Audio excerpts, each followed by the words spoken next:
Hi everyone.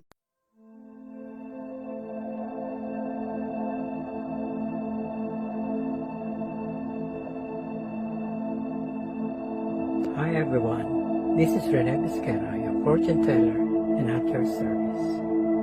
Please watch Philmoda Celebrity Trends hosted by Mario Laban on Saturday, January 2 and be enlightened on what to expect in the year of the Metaverse. Philmoda Celebrity Trends is aired exclusively by Global TV Network. See you there and then.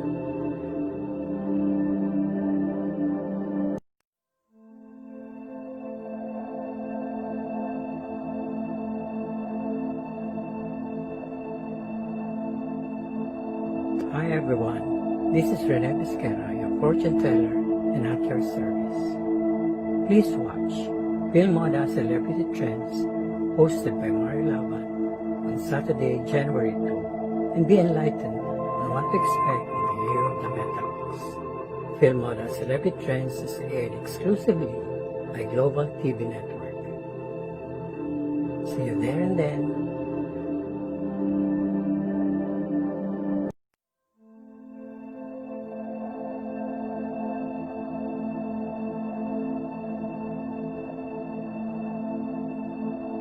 Hi everyone, this is Rene Bisquera, your fortune teller and at your service.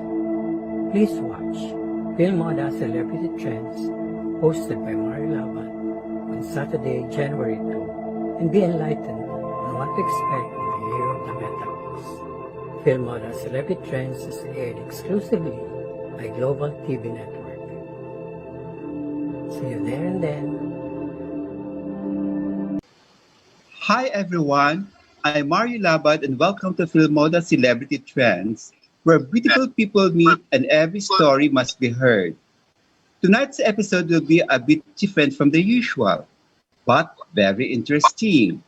Since it is New Year, we invited someone who has the capacity or ability to predict the future.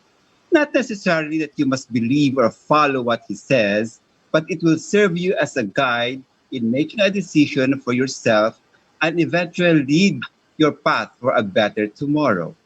As they say, human beings are troubled with the opacity of the future. So tonight, we'll try to ask our guest what the future holds or what's in store for some of your favorite stars and some controversial prominent figures in our country today in the year 2021. And we will also try to ask our guest what the year of the metal ox has to offer to the Filipinos, or maybe talk about the color of the year and how it affects the daily lives of the people. Or maybe ask him, is fortune telling a gift? So join us in our quest for truth and information so we can reach more people and touch more lives in sharing their views and insights in life and learn from their ideas, be entertained with their wits, and definitely be inspired with their stories. Just stay tuned and relax as we unravel to you the truth direct from the origin of the story in this uncertain time. But before we go on, I would like to thank our very supportive producers, to Tito Jojo Vilosa of Philmoda and Boss Norwin Crespo of Global TV Network. Now, as I mentioned earlier, we have a very important guest, especially for those who want to know the future. And if you're a fan or a follower of fortune telling, then this is your night. Our guest is a lifestyle magazine editor for the past 3 decades. He's also a columnist in various magazines and newspapers that dwell on astrology and the movements of the stars and how it affects the lives of the individuals. He's been in tarot card reading, numerology, and other forms of fortune telling for more than 2 decades and visits frequently the mystic Mount Banahaw to renew his astral energy. Please welcome my editor, former editor, and a very good friend of mine, Mr. Renato Soriano Bisquera. Hi, Mama Rene. How are you? Good evening.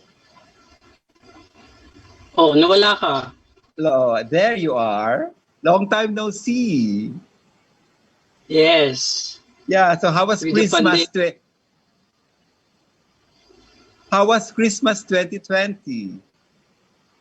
Well, 2020, aside from a very Merry Christmas, was actually the best years of my life. Really? That's good to know. Bakit naman? Best years of your life. Oh, well, hindi naman. Kasi nga nagka-pandemya nung first quarter. Pero Yes. nagkataon sa swerte, lalo pang lumaki ang kita ko. Kaya hanggang Yeah, ang I saw your prosperity, umaagos actually. Yeah, I saw most of your posts kung saan ka napupunta. Oo nga, kasi nagkataon naman, makakilala rin tayong nagpapacilitate ng biyahe para mapadali, para sa aksidente, lalo na yung mga kaibigan ko. And now, I hope you are ready with your 2021 revelations. Okay? But before we go on with but before go on with our chit chat, Mama Rene, and talk about the nitty-gritty and the importance of fortune telling, may we know how's your life under the pandemic? As I was saying kanina, my life was under the pandemic was quite tawag dito, fortunate one, although lahat naman apektado, pero sa akin nga, parang nabaligtad pa kung kailan naman ako naka-quarantine, lalo namang marami kong ginawa, marami. Oo. Bukod sa mga ayuda ng mga kaibigan at ang mga supporters. Yes. Now, what are the challenges you have encountered under the crisis that have changed drastically some of your priorities in life because of the crisis? Wala namang masyadong malaki except for yung schedule, kung paano ma-manage yung time. Kasi katulad naman ng lahat, under the pandemic, nagiging boring pagka dalawang buwan kang nakatigil sa bahay, hindi ka makalabas, lalo na ako senior citizen, limited na limited. So yun naman, yung management ng time at saka yung ginagawa. Pero swerte din naman dahil sa pandemic, unang-una nga, may mga dumating ang ayuda sa akin na pwede na yung work from home kung mag-work from home ako. Tapos, nabalik akong mag-review ng aking photo collection at nakita ko yung mga pwedeng exhibit. Tapos, nabalik din ako sa painting ko. Nagpe-paint na uli ako, nakapag-paint. Ilan lang naman, pero yung mga sinasabi kong major works, but they are still works in progress actually. So there will be, so will we expect an exhibit in the future? Yes, as soon as or probably around the end of the year of 2021. Wow. What have you discovered in yourself while under quarantine, Mama Rene? Ang na-discover ko is what I have known long ago. I can be alone but not lonely. Paano? Yung time na ng pandemic na mahaba, alam mo na kung ilang buwan, halos 9 na buwan or almost 10 months, na-realize ko na talaga now na bawat isa naman sa atin, lalo na ako na feel ko, kaya kong mag-isa nang hindi naman nalulungkot. Oh, that's good. And what have you learned so far with the pandemic experience? With the pandemic? Yeah, what have you learned so far with this pandemic experience? Marami nga yung paano mag-alaga ng sarili, tapos tumulong sa ibang tao, makilala ang mga hindi pa nakikilalang kamag-anak, kaibigan. I realized almost everything that has to be realize now na Okay. hindi lang pala tayo nag-iisa nga, at kung nag-iisa man lang tayo, hindi man tayo dapat malungkot. Dahil That's good. maraming kaibigan, maraming kamag-anak, maraming ibang tao na kung hindi man natin dati kilala, makikilala natin na nandyan lang pala sila. Yeah, that's good.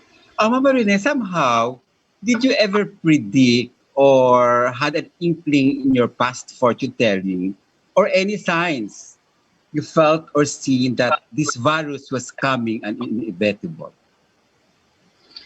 Actually, during the pandemic, I had to go back to my astrological readings, no, yung mga binasa kong libro on astrology, and it was this problem, this particular pandemic problem, has been foretold past 2006.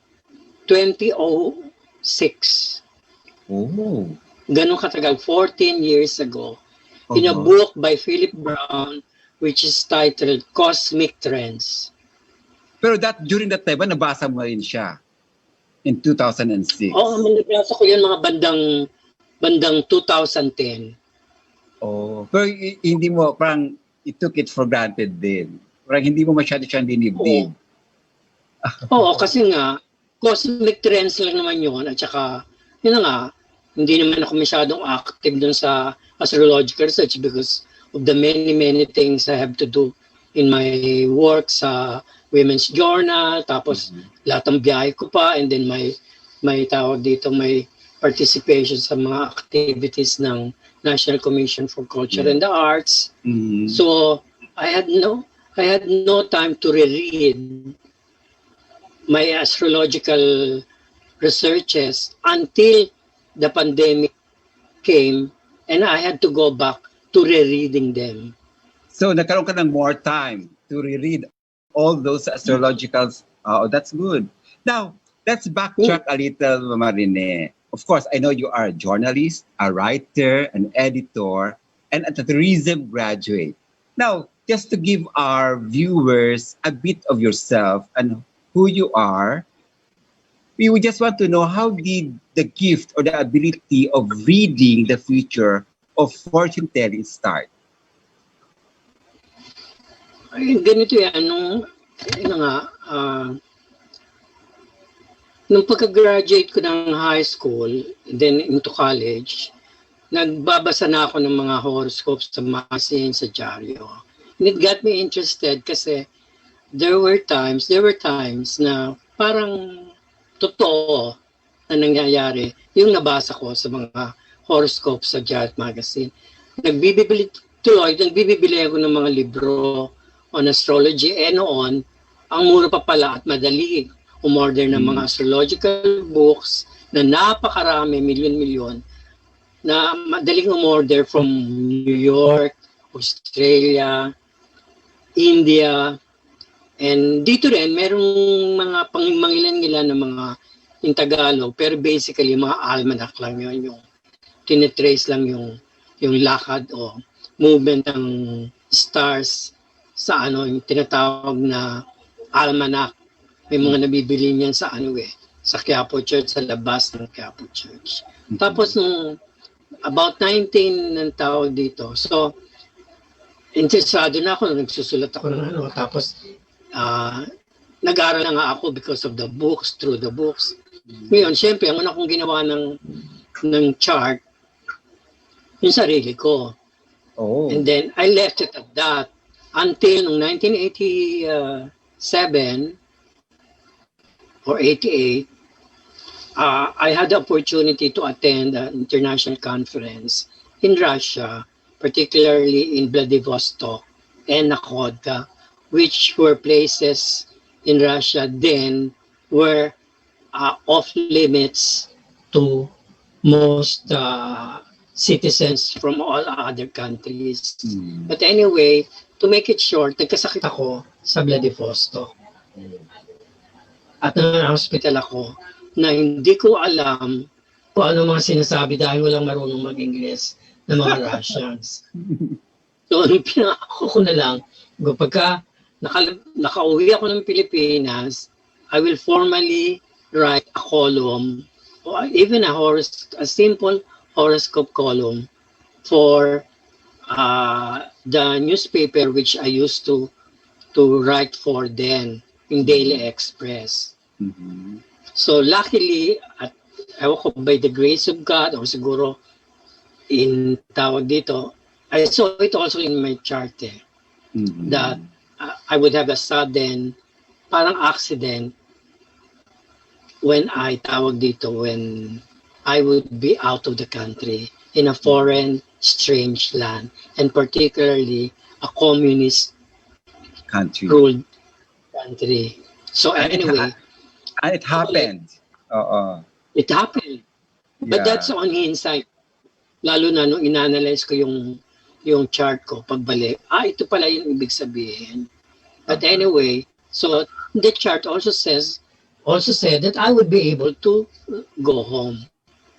And so Good. when I came back, tinuloy ko na yung pinangako ko sarili ko na okay, formally I would have a horoscope, regular horoscope column in the Daily Express. Okay, that's And that good. was it.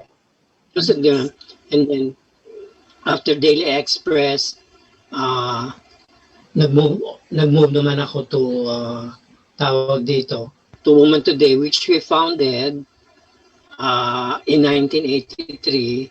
And then within the year that we started Woman Today, I started naman Astroscope, which as you Mm. very well know, because you were part of the publishing group, Yes. ano na, tuloy-tuloy na yun. Established. And Yeah. sa You were Astroscope na the Rene Bisquera.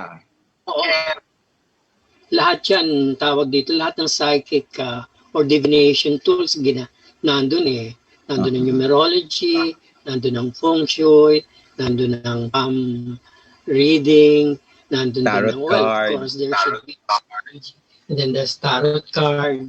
And we had the best astrologers, psychics, tarot card readers, so on. Mm. I should remember. And it And- went on for so many years. But I stayed with Astroscope for about 10 years. Mhm. Yeah. Yeah. And then Now, after I left Woman Today and Astroscope, and then I went back to freelancing. And then I had column also in the Manila Standard, and then Liba and also Woman's Song Companion. That's yeah. Yeah. very much my astrological Journey, your astrological journey. Yeah. Now, when you were starting, Ma'am Rene, what were the forms or ways did you use in fortune telling during the early days of your fortune telling career? Yeah, Purely I started with uh, astrology, and then a little after I combined it with numerology, and the combination of astrology and numerology still works perfectly as far as I am concerned. And then incorporated also some Chinese astrology, which we now popularly call feng shui. feng shui. So as you grow, I tried palmistry, but it did not work for me. It's a bit messy. Okay. So as you grow older, nag-evolve din ang medium you're using. Parang ganun yon. Oh, parang nagko-combine all the knowledge that I gained by reading books, by practicing it. Nagko-combine ko na nagkakasama sa. And lately, the pandemic afforded me to go back to rereading books on philosophy. So, nadagdagan pa lalo kasi I now find it more, tawag dito, whatever happening is basically also has roots in philosophy. The philosophy that we have known all this while. Now, was there an instance that in one of your predictions it happened or closely happened? Well, a lot actually, especially if I go personal, no? Kasi tawag dito, I find it, I'm happier if when say, tawag dito, a friend or a client basically comes up to me and then I do her chart and I do her, tawag dito, her or his chart, and then in the end comes out, that I've been predicting on target for that particular person. Incidentally, for more than 10 years now, I've been doing astrological reading, tarot card reading in all Vista Mall, Vista in Mall. Villar. Yeah. And At Star Mall. doon, marami rin Vista Mall and Star Mall. And Star Star Mall. Mall, yes. Doon, marami kong nabasahan doon, hundreds of them, kasi ginagawa yun ng every Chinese New Year or sometimes every Undas season. Yung all since, kaya perfect yun. Ang dami ko nang nabasahan. And na-notice ko, there are a few hundred who will always go back to Star Mall or Vista Mall every year that I would be doing tarot card reading and astro chart reading. Yeah. So mga regular clients mo. Yeah, regular clients na hindi naman kami talaga magkakilala. Basta alam lang nila na may na Chinese New Year na, alam nila na pupunta ako doon, o kaya kung hindi man nila alam na nandun ako, susubukan nila kasi nga para lang sabing nagkatotoo yung sinabi ko at magpapareading na naman sila ng bago pang prediction. Where does prediction come from? Huh? Where does prediction come from? Yeah. The root word dyan is psyche. Kaya everybody who has gifts like what I humbly have, tawag dito, are called psychics. But Psyche is a Greek god or a Roman god for the mind. She is, so tawag dito, she is a god or a goddess practically, of one who uses the mind. Kaya nga, psychology is using the mind. So everything starts from there. So, yes. But how is prediction used in real life? Ang prediction is used in real life if you, tawag dito, one, believe that it can be, that it is possible to be a reality. If you don't naman, then it becomes, tawag dito, a passing opportunity. Wala lang. And it becomes merely a prediction. Kasi sa prediction man, actually, sinasabi noon, the possibilities, the chances that you will be meeting this person, the chances that you will be working on this project, the possibilities, the chances of going into activities like this, like that. So, when that time comes, basically in the future, when that time comes, ikaw rin ang magre-realize na ito yung chance, ito yung opportunity, ito yung pagkakataon na pwede kong magamit o pwedeng dumating sa akin na pagka sinakyan mo or mo din, magiging maganda yung kalalabasan. Now, would you consider fortune telling as an art or entertainment? Nowadays, it's all. It's a science, basically. Its twin sister is astronomy, which is the study of all the planets and the stars in the galaxy. And it is an art because you really have to, tawag dito, to see through the meanings of the movement of the stars. And then, for now, it's an entertainment. As everything else, politics has become also an entertainment. And one note, please take note. The best entertainers are the ones who can go into politics and be at home in it.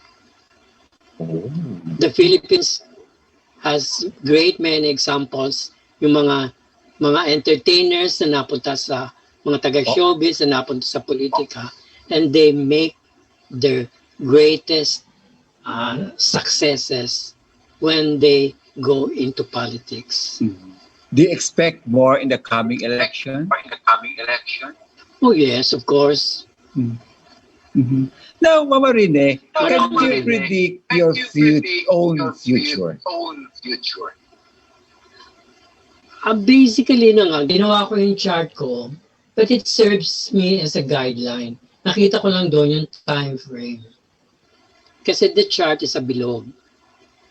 So, and my chart contains all the other planets and all the other houses and all the other signs in my chart. So I have also, just personally to give you tawag dito, a sampling. I am, not only that, I am a Scorpio because of the Sun, Moon, and Mercury. But I am a Libra when it comes to Saturn and Neptune. And I am a Cancer because my Uranus is in Cancer. But I'm very much Leo because my Pluto is in there at the 10th house, Leo. Wow, And complicated. Yeah, complicated, but for one who understands astrology in all its aspects, it simplifies everything. Kaya nga sa akin, my 10th house of career, which is in Leo, and Leo rules entertainment, showbiz, public service. So, nandun din ang aking successes sa 10th house of career ko, which is in Leo. And especially my Pluto, the ruling sun, the ruling planet, or the ruling star of Scorpio is in Leo at the time that I was born. Wow. So it explains lang siguro na ngayon, tawag dito, this is where I am, but I have known long ago that this will be a part of my life at this age. Now, just curious, Marine, can prediction be based on facts or evidence? Well, on hindsight, ganun na nangyayari ngayon. Mga astrological natin, first there would be predictions. But then after at the time na mangyari na yung mga ganyan, pwede mo namang i-correlate na ano. So, which is basically going back to the pandemic issue. This has been predicted in 2006 by Philip Brown in his trend-setting book, Cosmic Trends. But I didn't get to read it until 2010 and only got reminded about it during the recent pandemic itong taong to. So on hindsight, what happens, kung ano man yon, can be related to previous predictions. Kasi some say kasi, Mama Rene, that prediction is a statement about what someone thinks will happen in the future, di ba? So how can it be factual? Can you educate me on that? It can be factual only when it happens. Opo, nangyari na. The moment that you predict it, it also already becomes a reality. Kasi when you say it, you predict it, it logically says that you also believe in its possibility of happening. So it's again going back to psychology. It's all in the mind. Lahat yan natin.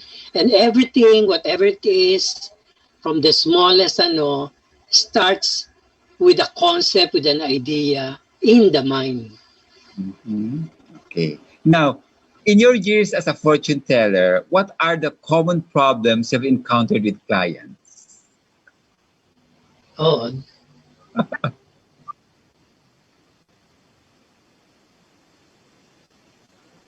may tumugtog. Oo, may tumutugtog. I think it's, oh, Ayan. hindi, wala. May tumatawag sa... Wala akong ringer. I think baka kay Sir Norwin. Oh. Anyway, Anyway, to answer your question, aha. ano na nga ba tuloy yan? Ano yung mga common problems you've encountered with your clients in your years as a... Sa lahat ng nagkoconsulta, whether it's tawag dito, lahat ng nagkoconsulta, whether it's astrology, astral reading, or tarot card reading, or even numerology, ang pinakaano lang, love and relationship. Always. Always. Now, what's the best thing? What's the best thing you learned in your years as a fortune teller? What's the best? What are the best thing you have learned in your years as a fortune teller? Yun na nga, tawag dito, as I have said earlier, the best things that I've learned is that we are all, tawag dito, we are all variations of a universal mind. Iba-iba lang tayo, pero iba-iba lang tayo ng shape, form, at takbo ng pag-iisip, yung tinatawag na universal mind. Now, Chinese calendar says that 2021 is the year of the metal ox. What does it really mean and how does it affect everyone? Year of metal ox is tawag dito is the second animal sign in this decade, starting 2020, which was tawag dito, ruled by the rat, no? The rat was the first, tawag dito, animal sign that went up to Buddha when Buddha was enlightened, and he called for all the animals to come up to him to be shared with what he has achieved, what he has achieved in terms of prosperity. Unfortunately or fortunately, we had the rat, the first animal in Coming 2020. Coming first. So, ito tawag dito, ayun, obviously ba naman makikita mo nangyari sa atin para tayong mga daga. Balik sa kanya-kanyang lungga. Hindi makalabas unless may maskara. Para naman tayo lumabas na, di ba? The first thing that we are allowed to is bumili lang, lalabas lang, kung bibili lang ng makakain. Sa mga daga, lalabas na sila ng lungga sa gabi pa, kung walang ibang tao, para lang manguha nga ng iniipon-ipon nilang basically keso. Ngayon, 2021 is the year of the metal ox too. So ang catchword dito at ang main dito is dahil pangalawa lang na animal yan, kailangan tahimik lang.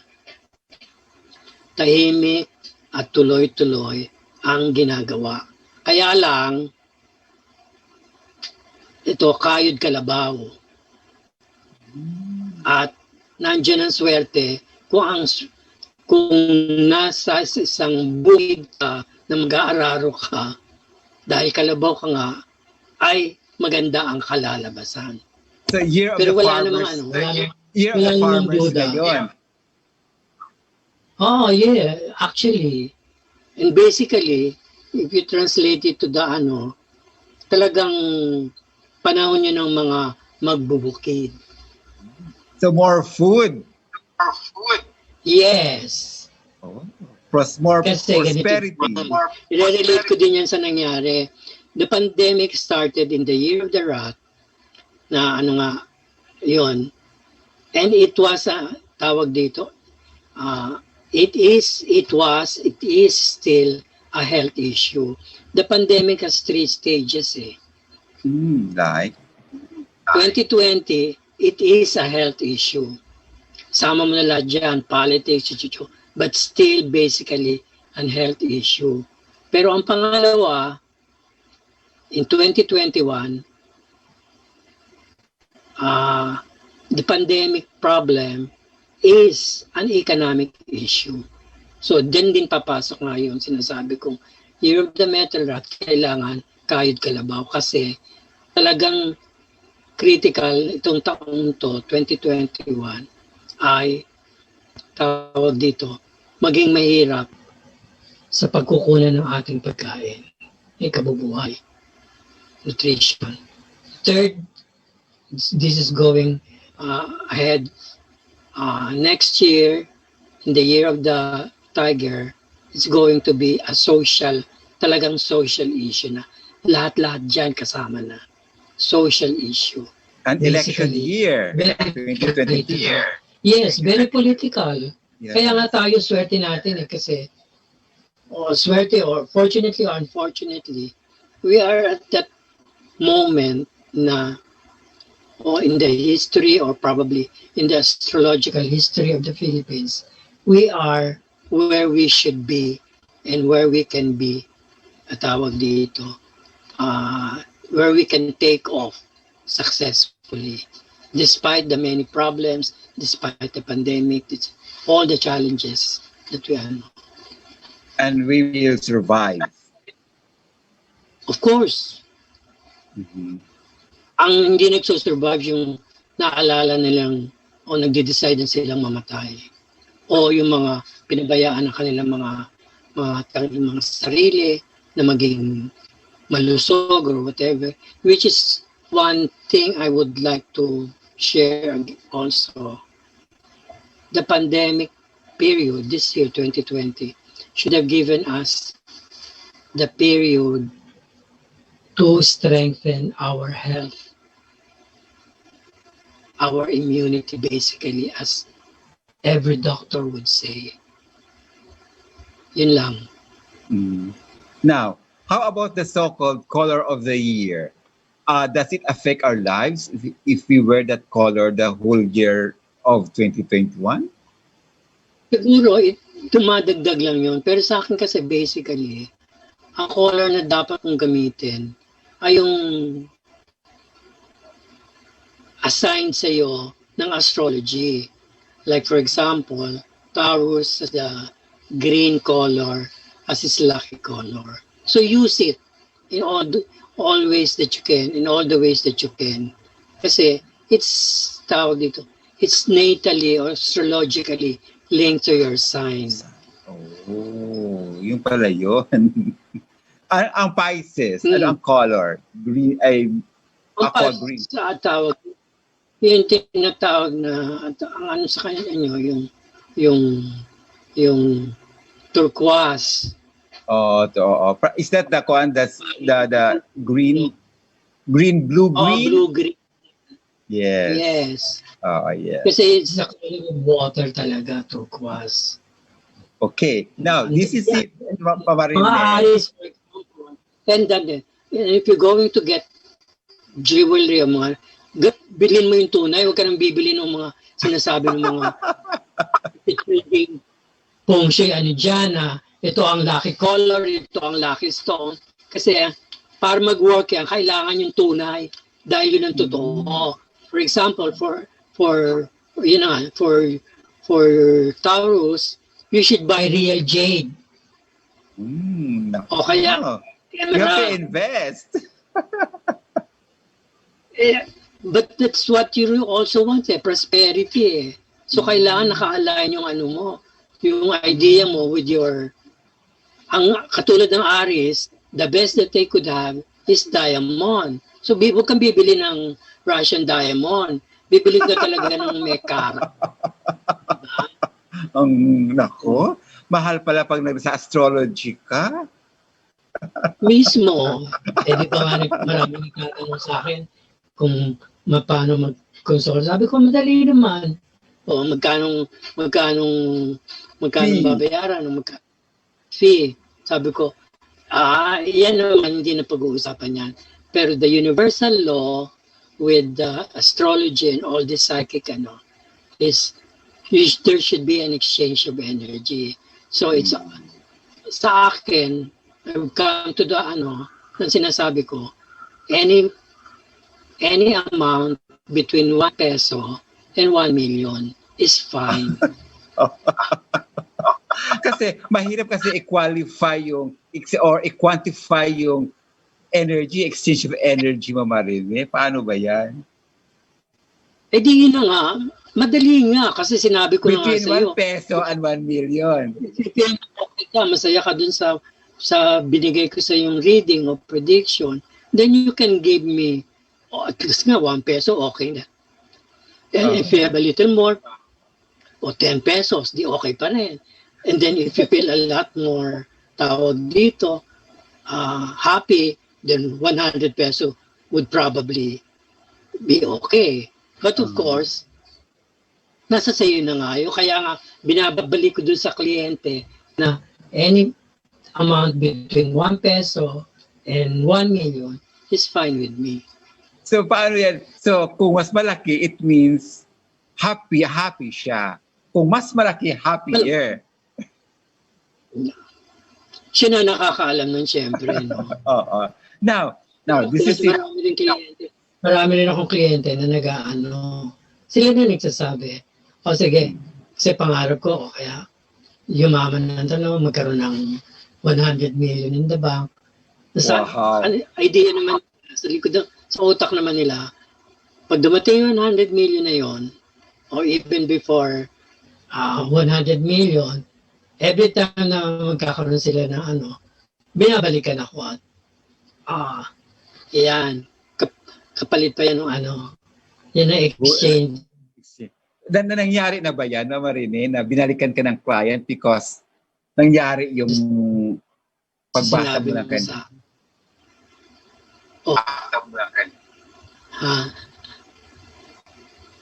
Nangyari na yun sa iyo, na binalikan ka ng client?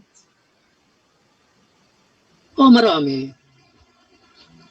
Hindi naman milyon-milyon, pero tsaka yung pagkaano naman yung, kasi may prosperity wishes din ako. Not only with this, what I do, but also with my other jobs, no? Bumabalik naman yan pagka may ginawa kang And it's worth the price. Katulad nga ng sabi ko, fortunately, even with the pandemic, alam mo yung aking, na-doble pa, na-triple pa. Oo, ang kita mo sa the usual. That's good. Now, Mama Rene, this is it. Diba? We submitted to Mama Rene some names of celebrities and their birthdays so he can somehow predict what the year of the ox awaits them. Okay? So, number 1.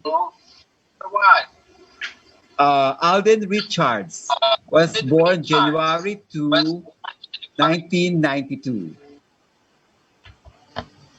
Okay, si Alden ay tawag doon this year will be silently, tahimik na magsisimula ng panibagong o sangay sa entertainment, no? Especially kung naging successful siya itong 2020, although meron din siyang tinapos noong 2020.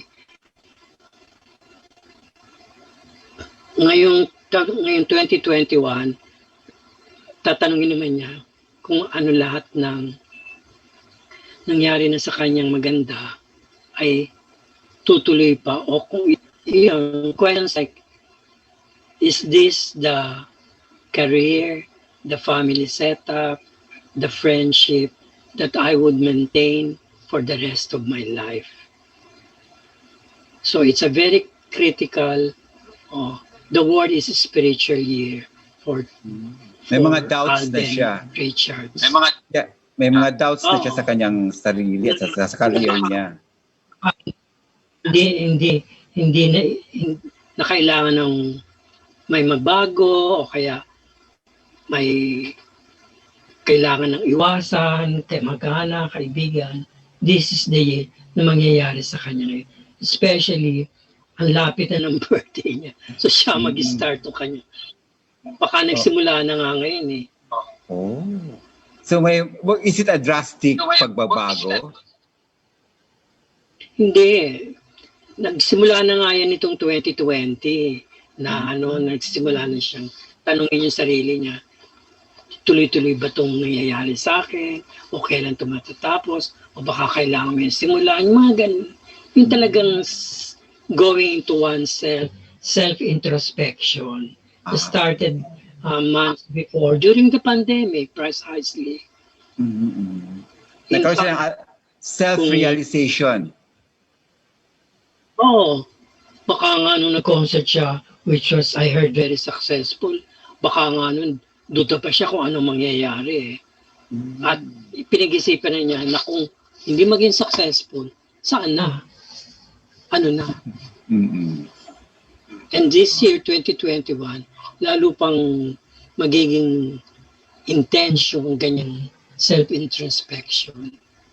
Siguro mawawala siya ng ilang buwan sa limelight para kailangan yung For this year, 2021. 2021. Oh, okay. Nako. Ayaw ng mga fans niya ng ganyan. Okay tayo, tawag dito, hindi rin naman maiisip ni Alden na para lang sa fans ko eh. Basically, para sa sarili ko eh. Ganun naman ang thinking eh. And then, to relate it with the fans, ang ganyang magiging spiritual year ng 2021 sa mga fans ni Aldrin at saka sa iba pang tao and for the benefit of everybody, mga lahat ng pinanganak ng January 1, 10, 19, and 28. February born naman yung mga pinanganak ng February 9, 18, at 27. Sa March naman, o baka nandito ka, anyway, March 8, 17, 26. Ako, wala. April, spiritual year din ng mga pinanganak ng April. Sa April 7, 16, at 25. May, born sa May 6, 15, and 24. June 5, 14, and 23 ay spiritual year din para sa kanila. July 4, 13, 22, 31. Yun. Tawag dito. Spiritual year din. Yeah, when you say spiritual year, when you say spiritual year, more on self-introspection ba yun, yung sinasabi mo? Sabi natin kanina na mangyayari kay Aldrin, magiging self-introspective siya. So ito yung mga bits ng mga fans niya o ng iba pang tao na magiging self-introspective din this year. And including the United States of America, which is born July 4, kasi sabi ko lang, July 4 na birthday. Okay? Tapos, continue. Sa August naman, yung mga pinanganak ng 3, 12, 21, and 30, magiging self-introspective din. September naman, September 2, 11, 20, at saka 29. Oh, October, October 1, 10, 19, and 28.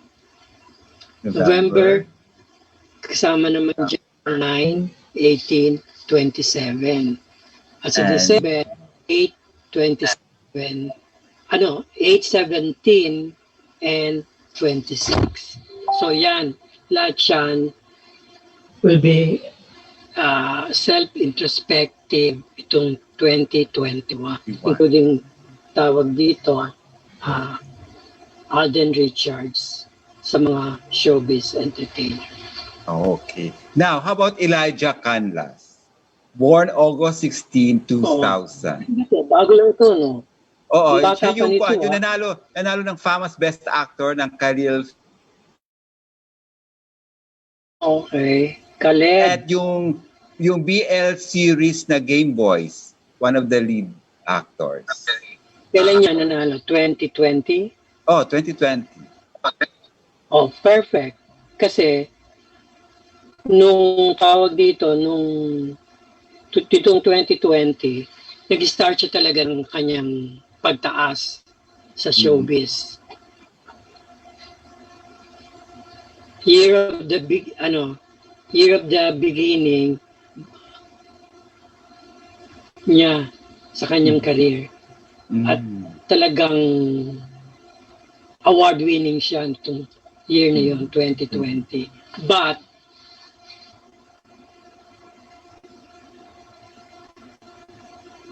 What's but? But 2021,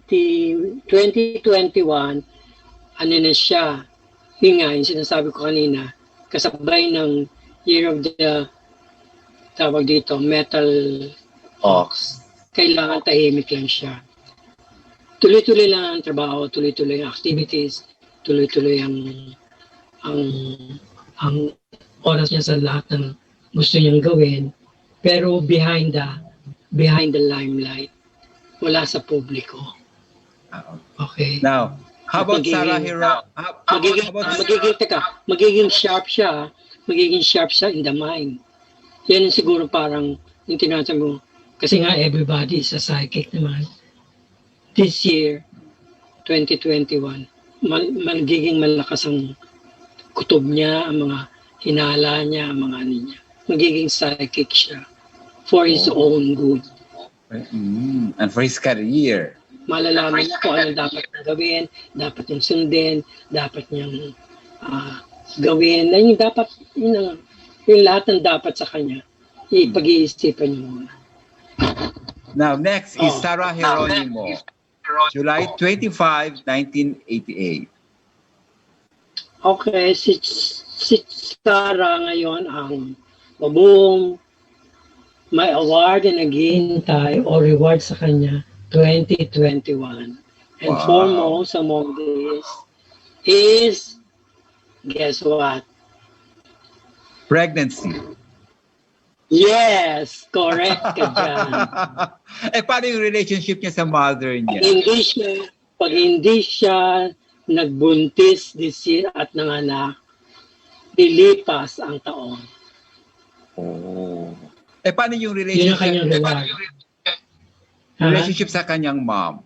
Maaayos ba sila? Basically, because of the baby. Paano kung walang baby? Hindi magkakaayos? Yun ang dapat ingatan ni Sarah. Kasi, ginawa ko naman dati yung chart mismo ni Sarah eh. Tawag dito. Baka naman naubos na kasi ni Sarah yung kanyang sexual energy, sensual energy nung nagdaang 10 years na kanyang buhay. Kaya this year, wala na siyang tawag doon. Wala na siyang ibubuga. Nakakalungkot kung gano'n. But always something they can always adapt. But they're still young, Mama Rene. They can always try next year, next year. She's not young anymore. Sabagay, 30? He's in what, 30, early 30s? 88, 98, 32, 2008. 33. 32, yes, sabagay. Mm-hmm. Hmm. Now, how about Pwede Kylene nga. Alcantara? Ito How ba, about isa rin Kylene bago to. Alcantara? Kylene Alcantara, Marine. Ito rin bago, talagang millennial na hindi ko Oo. nakikita pa kung ano. Kung ano.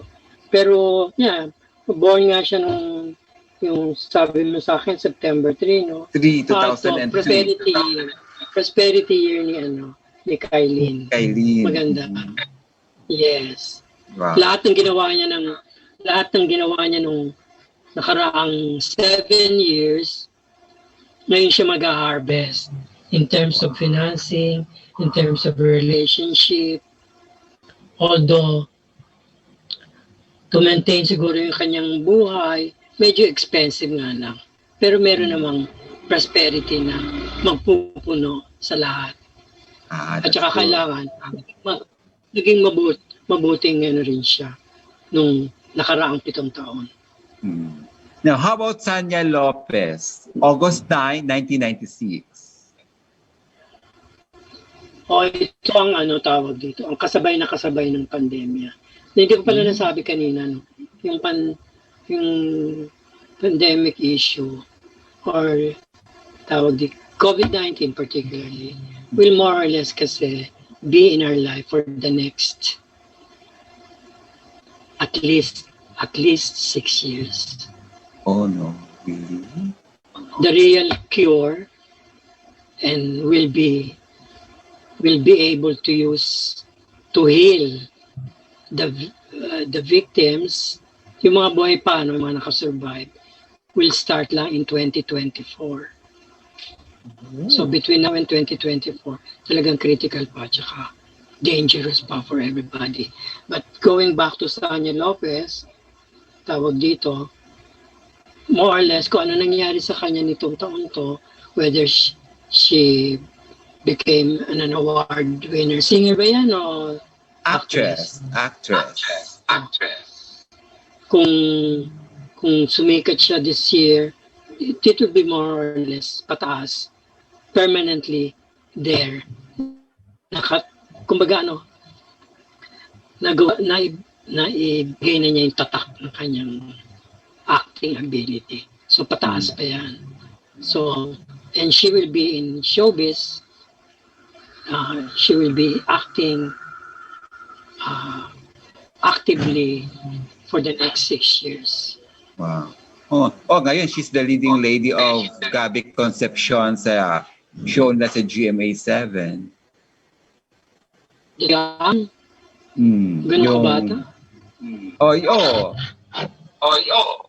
Siya ang pumalit kay si Marian Rivera, yung about President Yaya, yung about sa GMA na kaming teleserye nila with Gabi Concepcion. Yun. More or less yan. Yan ang magtawag dito. Yan ang magiging tatatak sa kanya. Now, how about Inigo Pascual? Born September 14, 1997. Kasi Inigo, dahil sa pareho sila ni Sarah Geronimo. Mag-start sila ngayon this year ng panibagong buhay. Ang lang doon, ang kwidaw lang doon, Inigo should make New Year's resolution na kaya niyang, ang tawag dito, kaya niyang tapusin o ituloy at tapusin. Kasi yung birthday niya ng September 14, basically parang sugalero. Alam mo yung sugal? Risk taker. Tingin sa bara. Tapos, kung kinakamada yung yung bara para kung anong gagawin niya. And katulad din ng mga ibang sugalero, pikon pagka natatalo. Pero, at saka generous pag nananalo. So, yun ang year din. It also goes with particularly kay Inigo yan kasi nga, ang birthday niya, September 14. Now, the recent winner of Best Actor sa Metro Manila Film Fest, Paulo Avellino. May 13, Oh, 1988. I'm not familiar with Paolo, pero yun na nga, nabasa ko lang nga na siya ang Best latest Actor. winner. Oo. Tsaka Oo. best. Oh. Si Paolo naman may susugalan in 2021. Meron siyang, kumbaga yun ang sinabi ko, kasi tawag dito, adventure yun. May tumatawag sa kanya, may mag-iimbita, may mag-offer to go into an adventure, an entirely new idea, new kind of activity, probably even a new kind of career.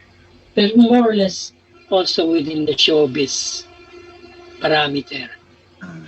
Maybe, hindi yan marriage. Maybe an invitation, he may decide to be a director, A producer. having won, di ba? But definitely, hindi siya mag-aasawa ng 2021. Hindi. Kung may kung may asawa nga siya this year baka nga subukang iwalay muna tayo. Kung meron. Kung may girlfriend or ano ba yan? Yung uso ngayon, kung may boyfriend siya, baka maghiwalay muna sila. Susubukan lang. Kasi nga, merong mag-iimbita, merong di ba?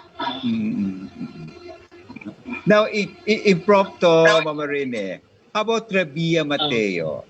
Ano ang future niya for the coming Miss Universe pageant? Nakuha mo ba yung ano? Alam ko na sa kanya kasi Scorpio November 14. November 14, 1996. So, okay. Social lang this year. A lot to deal with a lot of people, be with a lot more people. Siguro yung makakasama niya. Kung matutuloy ang live at saka yung tawag dito, on stage na Miss Universe pageant. The physical pageant, the physical... Yun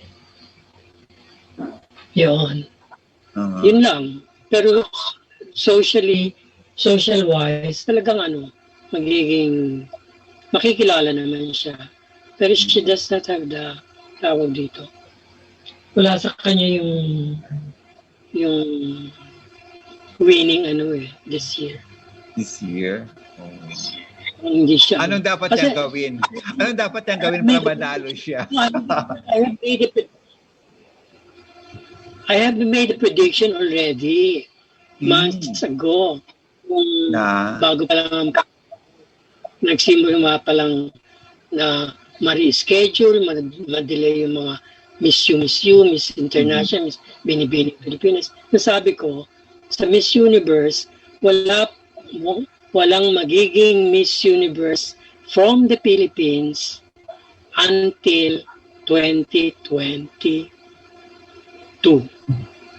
Or 20. Talaga. So, ang Philippines, sarado muna sa Miss Universe. For the hanggang next 2020. For the next 2 years, wag muna silang umasa, parang ganon.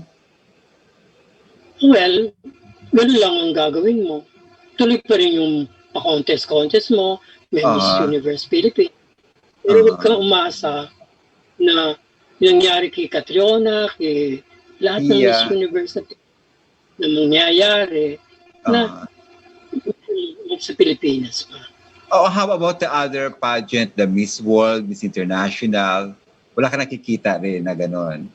May mananalong Pilipina. Wala, depende rin kasi sa Yun na nga, at least do sa Miss Universe, may Uh-huh. meron tayong somebody, si Rabia na maipepeg ko yung prediction. Tsaka sa Philippines. Although siguro nga, kung yung sinabi ko nga, at least sa 2012, baka it applies also to all the other Miss contest. Kasi basically, going back to the Philippines, which is tawag dito, which is has a natal birthday of March 16, 15, 21, is a Pisces country, first house. And ang tawag dito, ang Aquarius house natin is in the 12th house. So which means, itong 2021, when Jupiter, yung planet ng luck and growth and expansion, is in Aquarius. And that is where the Philippines is. Jupiter is in Aquarius, and we have Aquarius as the 12th house. So which means, tahimik lang ang Pilipinas. Ang lalabas na pinakamaan nito ay nagpapakita na yung mga kalaban ng Pilipino. Communist, all the other unfriendly nations, those who are not friendly to us, magiging yan. Maglalabasan sila. Maglalabasan na. And now, well, fortunately or unfortunately, applies to Duterte or applies to all of us. Yeah, that's my next question. What's your prediction kay Mayor Sara Duterte? Kahit ikaw magiging Pisces mo, this 2022, this 2021, makikilala mo o kaya hindi mo alam, meron ka mga secret enemies na may ginagawa na pala. Whole year round yan naman rin eh. Pero this year, 2021, mas intense. Talaga? So what will I do? Stay beautiful, stay healthy. Bakit lalo kang maraming kalaban? Kasi if you stay beautiful, baka mas maraming maiinggit. Sila na may problema. Naman rin eh. Ikatulad nga ni Rabia, kung naman yung sa Miss Universe, di problema na ng mga natalo. Kung bakit maganda rin sila, bakit maganda din si Rabia, pero hindi pa siya nag-ulit. Diba? Yes. Now, how about Mayor Sara Duterte? Anong prediction mo for 2021? Yan ang hindi ko nakuha. Anong birthday niya? Hindi ko nakuha. Ayan. Pero, sa kuan mo, analysis mo sa kanya. Pero baka nga yan eh. Katulad nga ng dapat nating lahat.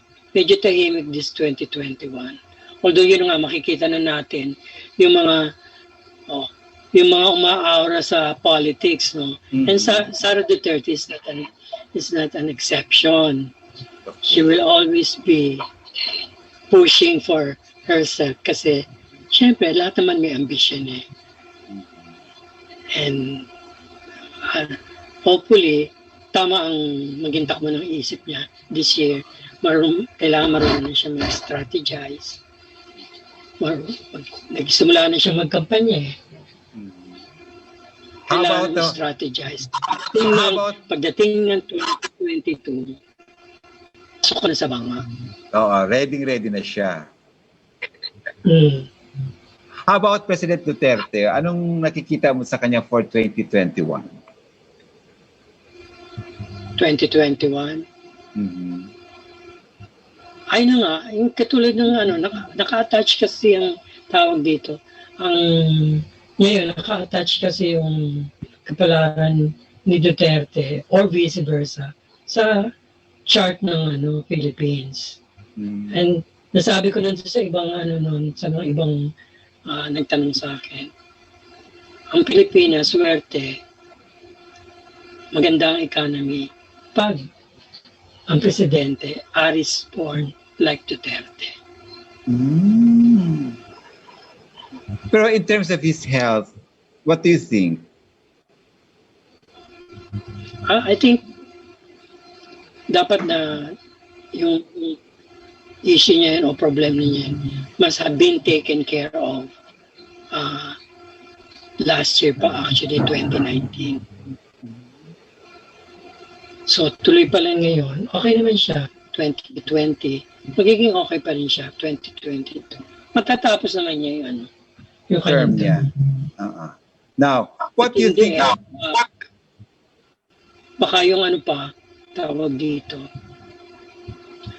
But 2022 election year,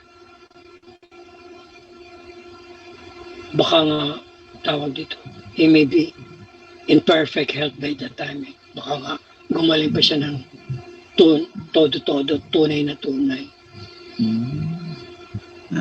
Now, what do you think of the local film or entertainment industry in 2021? Anong nakikita mo?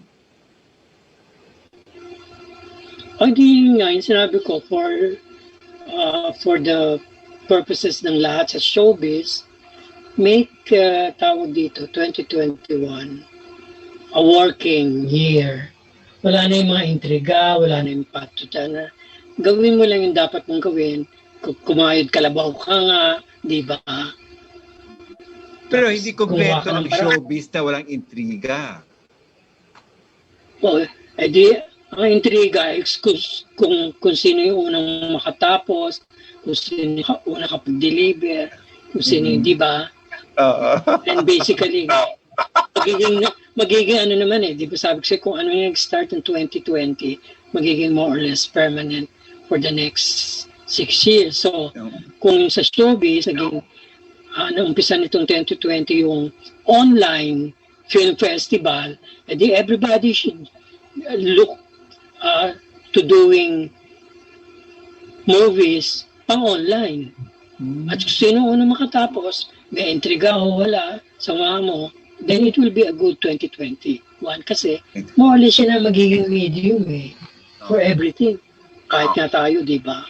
Yeah. Oh, you've mentioned about online thing. What do you think of the BL series? Will it continue to gain support from the public? Yes. Yes. Pinakamatindi pa yan. Titindi pa yan. Talaga? Kasi ang dami ng mga BL series sa atin ngayon locally Exactly. And we will become the number one. Oo, maunahan natin ang Japan and Thailand. Meron ba? Oo. PM mo nga sa akin yung link, yung YouTube link. Now, what do you think of... What do you think of Nora Honor? Will she be proclaimed national artist in 2021? Luckily, kasi marami siyang kaibigan ngayon sa committee, sa National Artist, Working Committee ng National Artist Award. I think so. Ano nga birthday niya? May 20? 16? May 16 ba? Yeah. Not sure. May 20? Ano ba? Alam ko May. 21. Oh, May 21 ata Kailan ba ang awarding ng magpili ng national artist? In the process pa lang sila ng accepting applicants na extend kasi. Hanggang December. Because of the pandemic. Now, how about because of the pandemic. Unang deadline, September something. Parang sinabit lang uli yung mga dati nang isinabit na pwede pang consider. Kasi meron yan 3 chances for reconsideration. Pag nakatatlo ka na at hindi ka pa na-proclaim, tigil ka muna. Okay. Pero siya, hindi pa niya kumpleto ang tatlo. Ikatlong beses na si Nora na nominate. Kasi malaking yan. Malaking away yung deliberation dyan for the national artist. Magkakaibigan sa lahat, politika, sa dahil pagdating sa pilian na, sa botohan, nag-aaway-aaway. Just because of Dora Ono. Well, in your case, gano'n. Oo. Lalo na yan. Mm. Nakita mo, pagka nandyan si hindi makakali, baka inihabol pa si Vilma Santos. Oo nga. I read somewhere that they're also parang nagsabit for the name of Vilma Santos. Kaya nga. Oo. Now, what do you think of the political scene natin sa 2021 and the peace and order? Yeah, ang peace and order naman natin will be okay. We'll have peace and for as long as we have food security. Sinabi ko na yan kanina. Basta may hindi pa nagugutom, may nakakain pa, whether it's in terms of ayuda o sariling sikap, okay pa rin tayo. Maganda nga yung naging nangyari nung pandemic, di ba? Nung pandemic period. Kasi para tumahimik ang tao. Walang krimen, walang na ilabag, lalo na sa mga sa pamilya, sariling pamilya, sa kapitbahay, sa neighborhood. Diba? Kung nakalabas ka nung maluwag-luwag na yung quarantine lockdown rules, makikita mo lahat nagsasabi. Eh, wala na yung mga addict dito sa lugar namin, wala na yung mga sungkit. Mga nanunungkit ng mga gamit, mga nagana. Akit bahay. And it will be, hopefully, the Filipinos, tayo mga Pilipino, natuto na rin. Salamat sa pandemic. Now, Mama Rene, as you mentioned earlier na 6 years pa tayo for the recovering, di ba? Now, do you think with the vaccine coming in this year, slowly ba ma-eradicate na globally ang virus? Oo nga, tawag dito. Ang sinasabi ko lang, hindi naman talaga mawawala na yan kasi nandiyan na yan. Nag-mutate lang yung strain, lang. It may, it may evolve into a new strain, a higher, more, tawag dito, more deadly. More deadly strain. And at the least, at the earliest time, may na yan, magbababa na yung dami ng mga maapektuhan by 2024. By 2024, at least until 2024, we should still observe yung health protocols sa tinatawag. Wear face mask, kailangan meron pang accompanying face shield, and then wash your hands every now and then disinfect your surrounding, and then the very, very best advice is strengthen your immune system with the food you eat. Yun lang. So, pero mas marami mawala. Mas marami na nakaroon ng vaccine din by that time. Eksakto. Mapuprove na nga yung tawag dito, pagiging effectiveness ng mga vaccine na din. Na karamihan din pa rin ngayon. And 2021 is ang critical dito is experimentation, testing pa lahat. Tunto 2021. Baka nga yung Pilipino naka-invento daw ng gamot sa mag-experiment. BCO is long proven to ba immune system. Di ba ikaw nagbi-BCO ka rin? Yes. 1 spoon every day. Yes. Ako din. Tapos diba? Basta pa pag naubos ang aking BCO na binili sa Watson o sa Mercury, naghahanap ako ng fresh buko. Oh, pwede ba yun? Pampalit? Yun ang source ng BCO. BCO. Sa bagay. Mas mura. Mura. At saka fresh. Fresh. Now, just Saka curious wala naman yung rin. lasa. Curious lang ako. What's in Mount Banahaw why most fortune tellers love to visit the place? Well, at first to say na Mount Banahaw is closed now for Oh. curiosity seekers. But then man Banahaw kasi it's a power mountain eh. There's something in the energy that Mount Banahaw emits from its trees, from its rocks, it's a very tawag dito yun, paradise-like setting kasi. So yun lang yun. And then yung vibes ng are in Mount Banahaw. But the thing is, to really feel the energy, you really have to climb up to the peak sa pinakatuktok, which they call Durangan, the window, which affords you a 360-degree view of, well, basically Luzon. How often do you do China. that? How often do you do that? Noon, tawag dito, during my Woman Today, every weekend, from Friday to Sunday, I would leave Woman Today early to catch up the 5 o'clock. Last jeepney ride to Parang in Banahaw. And then, go back to Manila ng Sunday noon para nandito rin sa Manila ng around 5 p.m. Di pag Holy Week Yun. din, maraming pumupunta.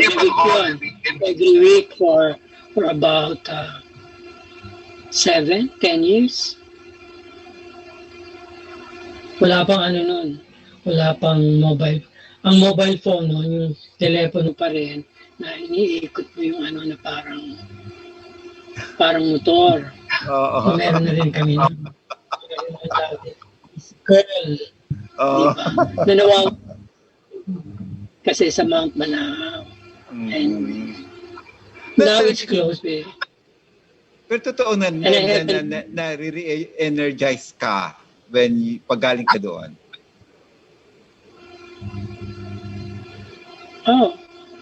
Na-energize ako. Unang-una kasi, lahat ng tubig doon, whether sa waterfalls or sa bukal, mga springs, alkaline water. Clean alkaline water. Mataas ang pH balance, tinatawag. In medical terms. Tayo, yung tubig natin dito, chlorinated, plus dumadaan sa tubo, mga na yan, acidic. Yes. Hindi balance yung pH. Processing. Diba? Now, because of the pandemic, Mama Rene, there seems to be a surge in online fortune telling. Diba? Is that safe?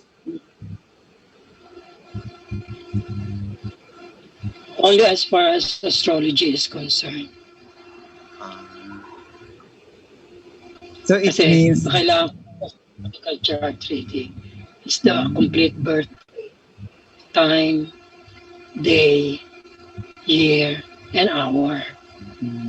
And location. So other mediums, hindi na reliable. Kasi, hindi pwede rin. Kaya lang, I would require, for example, tarot card reading, kailangan naka-online tayo pareho. Tapos mayroon kang sariling set of tarot cards. Tapos, doon ko mababasa. Kung wala ka, sorry, I cannot do. Hindi ko naman magagamit yung tarot cards ko dahil hindi nga personal na life tsaka yung dahil ikaw na nagpapa-reading ang magsha-shuffle, magbabalasa at mamimili. Yeah. So hindi yun, parang hindi na credible. Now, For those who are interested in fortune telling and their services, how can they contact you? Well, of course, I have my tawag dito, my email. I prefer emails. Okay. That's my address is Bisquera Rene at yahoo.com. Then my Facebook name is Renato Soriano Bisquera. Or you can PM me or what. Okay. Now, before we let you go, and it's quite late, Marine, any message to your audience? Okay, as I've said a previous uh, interview, with or without COVID-19, let us embrace 2021 with a happy heart. And that goes for every Filipino and everyone who's watching us now. Okay, Thank you, Mario. on that note, Marine, thank you very much for joining us tonight and have a more prosperous 2021. Same to you. I wish you the same. Okay, See you thank you. soon. See you soon. Thank you. Thank you. Once again, thank you very much. Hindi pa. Okay, once again, thank you very much and good luck to your future endeavors and more power. Thank you for joining us tonight. So, folks, once again, thank you very much for watching us tonight, and we hope you have learned from our guest, his predictions, and hopefully you will be guided with his revelations. But before we go, let me thank some wonderful friends for their valuable support. To Edgar Soriano of Edgar Soriano Hair and Makeup Studio, located in Barangay Capitolio, Pasig, and his amiable staff, Noy and Mel, thank you very much. To Tita Leda Peña Wallin and her sons, the Barbers Brothers, Earl, Cupid, and Nino of Bayud Boutique Resort in the beautiful island of Siargao. To Rainier Barbers of Tipsy Pig Gastropub, Trader Bowlis Crispy Pata, and to Bobby Barbers II, thank you for the setup.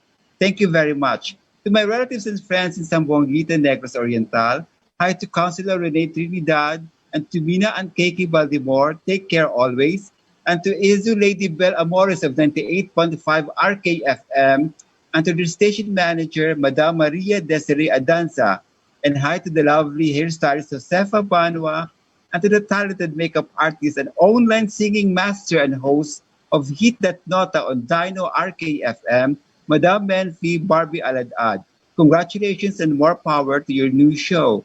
To Harley Mamigo, Bebut Navarro, Ars Trinidad, stay safe always. And to the lovely couple, Beata and Karin Galinato and their kids of Golden Pages Publishing, Amping Mukanuna Igsuon. To my relatives in Davao, the Labad Villalba family, the Lanzar Labad family of Malalag, keep safe always. And to Gardi Labad and Elba Labad in Tagbilaran, ingat kayo lagi. And belated happy birthday to my dear cousin, attorney Lucy Labad Bernardo, who is now in Sydney, Australia. And to my relatives and friends in Oroqueta City, Misamis Occidental, hi to John Archie Bessin and congratulations to your newly opened delectable and healthy food corner, the Fabulous Food Diner, located along Uzami Street, Oroquieta City, fronting Jollibee. And to SMC Batch 77 led by Madam Ana Luzwan, more power and belated happy birthday to Maribel Ubal Cruz. Till next week as we venture into more exciting stories, not only in showbiz and pageantry, but in all corners of the archipelago. Maayong gabi sa inyong tanan. Stay safe, everyone. See you and have a prosperous new year.